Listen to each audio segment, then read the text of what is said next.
সকালটা শুরু হলো বেশ নিরিবিলি। ফ্রেশ হয়েই প্রথমে ওজনটা মেপে নিলাম। যখন ডায়েট আর ব্যায়াম শুরু করেছিলাম তখন আমার ওজন ছিল টায় 70 কেজি, আর আজকে 67। 3 কেজি কমেছে 15 থেকে 20 দিনের মধ্যে। মনে হচ্ছিল যাক, পরিশ্রমের ফল মিলছে। তারপরে ব্যায়াম শুরু করলাম।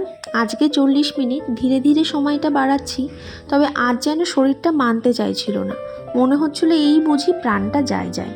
ব্যায়াম শেষে বরফ জলে মুখ চুবিয়ে রাখলাম কিছুক্ষণ, যেন গরম শরীরে হঠাৎ পাহাড়ি ঝর্ণার ছোঁয়া। তারপরে সোজা চলে গেলাম স্নানে। জলের ছোঁয়ায় মাথা ও শরীরের সমস্ত ক্লান্তি যেন ধুয়ে গেল।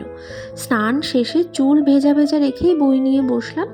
আজ পড়ছিলাম ম্যাক্সিম গর্কির লেখা মা গল্পটি। গল্পের ভেতরে ডুবে যাচ্ছি, কিন্তু পেট তখন অন্য গল্প বলছে। একটু খিদে খিদে পেয়ে গেছিল, তাই দুটো বিস্কুট খেয়ে নিলাম।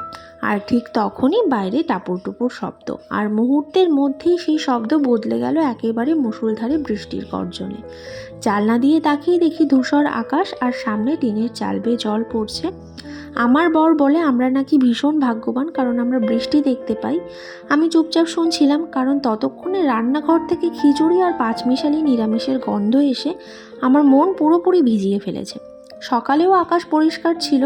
আজ নিরামিষ, তাই মা সকালেই বলেছিল দুপুরের মেনু খিচুড়ি, কিন্তু কে জানতো খিচুড়ি চড়তেই আকাশ বৃষ্টি ঝরাবে। খাওয়া দাওয়া শেষে একটা লম্বা ঘুম দিলাম। চোখ খুলেই দেখি সন্ধ্যা হয়ে গেছে, আর মাও দেখলাম বাড়িতে নেই। আর আজকে সন্ধ্যাবেলা আমারও একটু বেরোনোর ছিল, তাই সন্ধ্যাটা একেবারে দিয়ে নিলাম। তারপর রেডি হয়ে সোজা বেরিয়ে পড়লাম। আর রাতে বাড়ি ফিরে আজকে চাউমিন করেছিলাম, চাউমিন দিয়েই ডিনারটা কমপ্লিট করলাম। তো আজকের মতো এই পর্যন্তই, দেখা হচ্ছে কালকে।